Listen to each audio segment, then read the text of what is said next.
ఇప్పుడే అనిత గారు ఒక మాట అన్నారు. ఎగ్జాక్ట్గా 22 సంవత్సరాల కంటే ముందు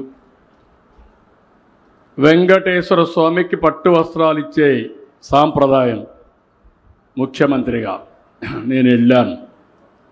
ఆ రోజే నేను ప్రాణదానం అంటే వెంకటేశ్వర స్వామి భక్తులు ప్రాణదానం కింద డొనేట్ చేయమని ఒక ట్రస్ట్ కిందన ఏర్పాటు చేశాను.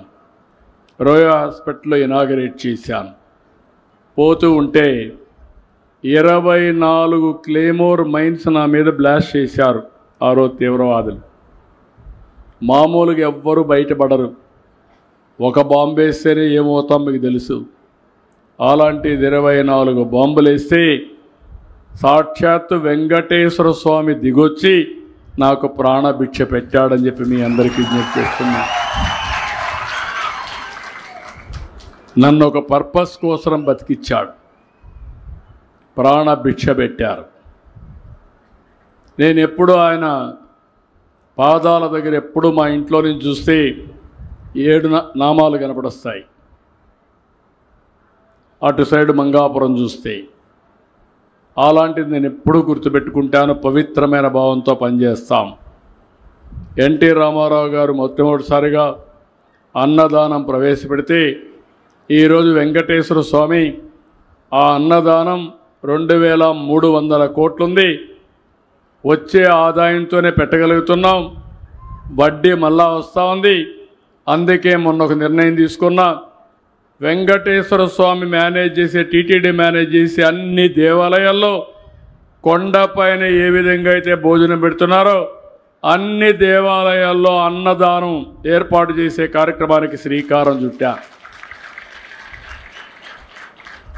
అదే మరిగా ఈరోజు 688 కోట్లు ప్రాణదానం ఉంది.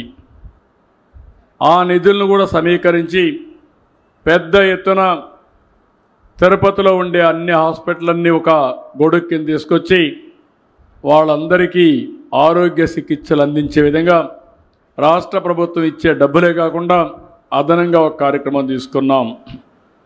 ఇంకో పక్కన శ్రీవారి సేవకులు ఉన్నారు. ఇప్పుడే భవానీ సేవకులను చూశాను ఇక్కడ నేను. ఈ ఊర్లో 70 మంది భవానీ సేవకులు ఉన్నారు. రాష్ట్రం మొత్తం చూస్తే దగ్గర 17 లక్షల మంది శ్రీవారి సేవకులు ఉన్నారు. నేనే ఆ కార్యక్రమానికి శ్రీకారం చుట్టాను. నేను సత్యసాయి బాబా ఆశ్రమంలో చూశా. ఆ సత్య సేవకులు ఉండేవాళ్ళు, సాయిబాబా సేవకులు ఉండేవారు. ఆ స్ఫూర్తిని తీసుకొని శ్రీవారి సేవకులుంటే బాగుంటుందని నేనే ఇంట్రడ్యూస్ చేశా. ఈరోజు బ్రహ్మాండంగా పనిచేస్తూ ఉంది. నిన్న బ్రహ్మోత్సవాలు చాలా బాగా చేశారంటే ఎవరైతే శ్రీవారి సేవకులు వచ్చి వాలంటరీ వర్క్ చేసి బ్రహ్మాండంగా జయప్రదం చేశారు. వారందరినీ అభినందిస్తున్నా. ఇప్పుడు ఒక పిలుపు కూడా ఇచ్చాను. మొన్న డాక్టర్స్ ఉంటారు, విదేశాల్లో ఉంటారు, మీరందరూ రండి. ఒక వారం తిరుపతిలో పేదవాళ్ళకు వైద్యం చేయండి. తర్వాత దేవుని దగ్గరికి వెళ్ళండి. ముందు మానవ సేవ, తర్వాత మాధవ సేవ. ఈ రెండు చేస్తే భగవంతుడు కూడా మిమ్మల్ని ఆశీర్వదిస్తాడని చెప్పి ఆ కార్యక్రమానికి శ్రీకారం చుట్టాను.